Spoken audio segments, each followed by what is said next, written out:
আমি চললাম এখন আমার বান্ধবীদের বাড়িতে বেড়াতে যাচ্ছি বন্ধুরা।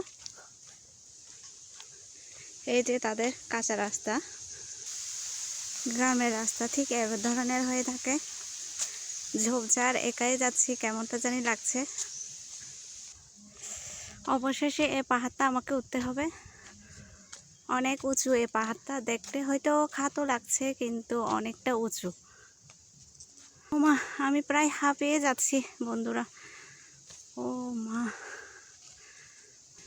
অনেক কষ্টে উঠেছি, আবার অনেকটা আছে, উঠতে হবে। বাহ, অবশেষে ঘর তোলা শেষ তাদের। বাহ, ওয়াও, সো কিউট। তাদের বাড়িতে আসা মাত্র সে আমাকে নিয়ে এলো তাদের একটি ক্ষেতে, যেখানে লাউ, কুমড়ো, বিভিন্ন ধরনের শাক চাষ করা হয়েছে।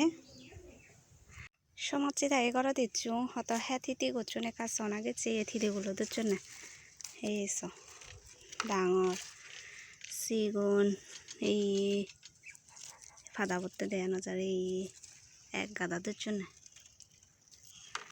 তার সাথে কাটানো ক্লিপগুলো আর নিতে পারিনি। অবশেষে আমি বাড়ি পৌঁছে গেছি আর আমাকে সে অনেক শাক সবজি দিয়েছে। এক সস্তান প্রায় শাক যা আমি বাড়িতে এনে ভালোভাবে পরিষ্কার করে ধুয়ে কেটে সিদ্ধ করে নিয়েছি। এখন খাবার পালা। তারা আজকের এই ছোট্ট ভিডিওটি যদি আপনাদের ভালো লেগে থাকে অবশ্যই লাইক, কমেন্ট, শেয়ার দিয়ে পাশে থাকবেন।